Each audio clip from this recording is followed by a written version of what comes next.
So on Sunday, we were in Acts 9, and I want to give thanks to Gene Garcia. He asked a question, sort of had a reaction in, let's see, verse 22 of Acts 9. It says, "But Saul was empowered all the more, and he confounded the Jews living in Damascus by proving that Jesus is the Christ, or the Messiah, or the Anointed One."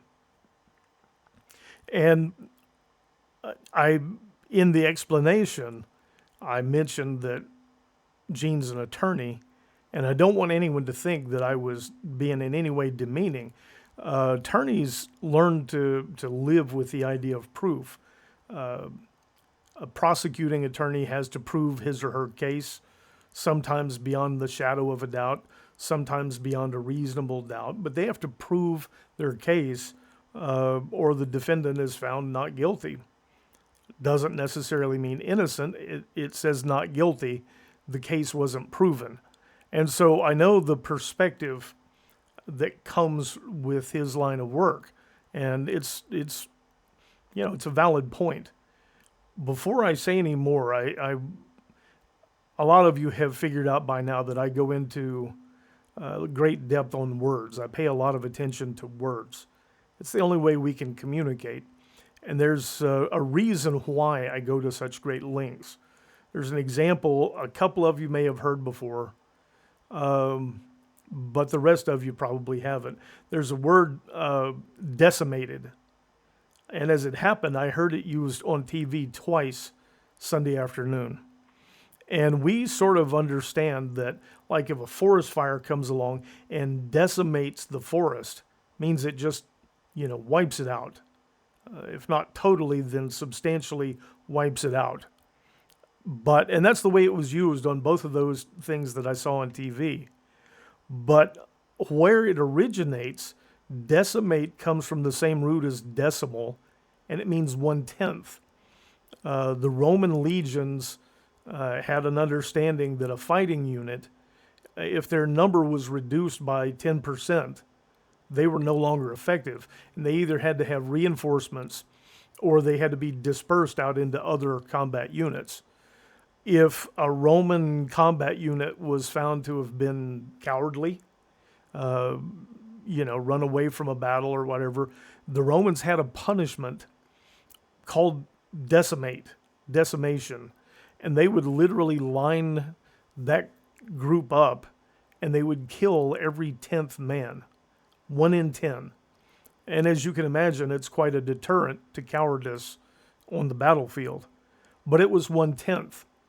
And so I brought this up one time and somebody said, well, okay, but we all understand that now, if you say decimate, you mean wiped out. And it's true. If you say decimate, meaning something got wiped out, and I understand it that way, communication has taken place and we know what's going on. But if you read something from back during that time and they mention being decimated and you're picturing wiped out, and what it really means is reduced by 1/10, communication hasn't taken place, and you're left with a distorted version of what went on. So this idea of Paul proving that Jesus is the Messiah. The way these conversations went in the synagogues, they would argue facts with each other. Well, the Torah says X, Y, Z, and someone else says, but the Torah also says, and the one with the better logic. So would win out. The word that's used, the Greek word that's used, that gets translated into prove. I won't bother you with the actual word, but what it means is to join together, to consider, to teach. Usage, I unite or knit together. I put together in reasoning, and so I conclude, I prove. That's from a Greek dictionary. But you see the idea of pulling something together, putting it together through logic. And the origin of this word actually has something to do with boarding a ship. And it's the idea of pulling everything together logically and getting everyone on board. And so, what happened undoubtedly, I kind of said this on Sunday, I was taking a shot in the dark, but I know how the discussions went in the synagogues. And Paul was laying out through logic, through reasoning.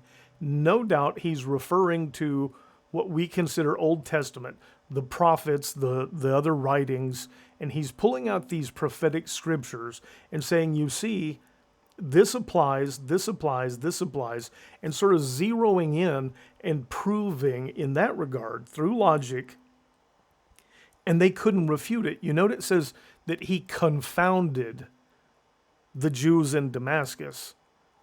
He got the best of them logically, and they couldn't argue. And so what happens is that people, when that gets done to them, they often get upset and look for a reason to pick a fight.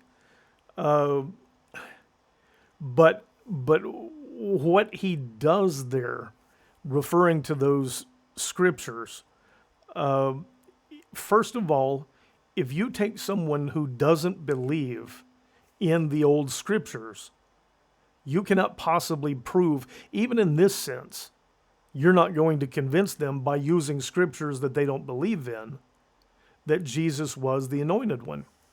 An anointed one, Messiah, Christ, that's another interesting word. It bears going into a little bit. The Jews have that word Messiah, Mashiach, and it means literally anointed one, the anointed one of God, but it means anointed one. But there is with it a lot of context, a lot of understanding that the Jews were steeped in from the time they're children, to understand that it's more than just being anointed with oil. And the Messiah, the Mashiach, clearly means this one that has been prophesied. When it came time, by the time Acts is happening, most of this is happening in Greek. Certainly it's being written in Greek.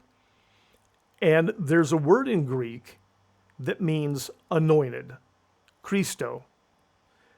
And that's, of course, where Christ comes from. And it has the meaning anointed, but because they're not Jews, it doesn't carry with it all of the context, all of the other things associated with the word Mashiach. It's sort of a flat anointed. And so someone has to come along and teach these people all of the other things that are, baked in to this word Christo. We sometimes, it'll just say anointed one. They all technically mean the same thing, but if you don't have the greater depth, you don't understand the word, a lot is missed. And so I spend a lot of time, and before every Sunday, I look at certain words in great depth. My goal is always to look at them without an agenda, without saying, well, this is what I've been taught, and so I find a way to take the word and make it mean that. I always want to go into what was meant by that word at the time it was written. Just like decimate, these other words, it's important that you know what was meant when it was being written, when it was being used. And sometimes I probably don't go into enough depth, but I feel like most of the time I go into too much, and there's a fine line between understanding and putting people to sleep. But this is a good example, and it's a good example of what we miss about having everyone in the same room. This Zoom approach has taken some real getting used to. I always enjoy getting the questions. I enjoy going, people who express a desire for more depth, or who say, I don't understand it, or I can't really believe that. Often the things that can't be believed are because we don't have a good understanding of the words. The more I learn, the fewer of these supposed discrepancies are sort of left standing. And we lose that when we're not all in the same room. I appreciate the questions. I wish we could do it more. I'm going to try yet another thing to see if we can get better audio pickup from the room. I realize now, though, that it's a tough thing. I see these, things on TV, and people get up from their chairs and they walk over to the mic. There's a reason for that. I'm not likely to solve it when TV shows can't solve it, but I'm going to try and get it a little bit better. If you have questions, there's a chat function in Zoom. I love them. I appreciate them. I miss them. So let's try and do that. You can certainly text us. If the phone dings, we'll know, oh, hey, there's a question. And we'll do our best to get to it. The one thing I will always do is tell you, I don't know when I don't know. I can speculate, but if you don't mind, I don't mind taking it, working on it outside and doing something like this and getting back to you, because I think our understanding is so important that it's more than worth the investment. Gene, thanks again for the question. I know other people thought the same thing. I know people read that word, and even if you are an attorney, I really like it. So we'll look for you next week. I hope it was good to see all of you who were there last week. Bye.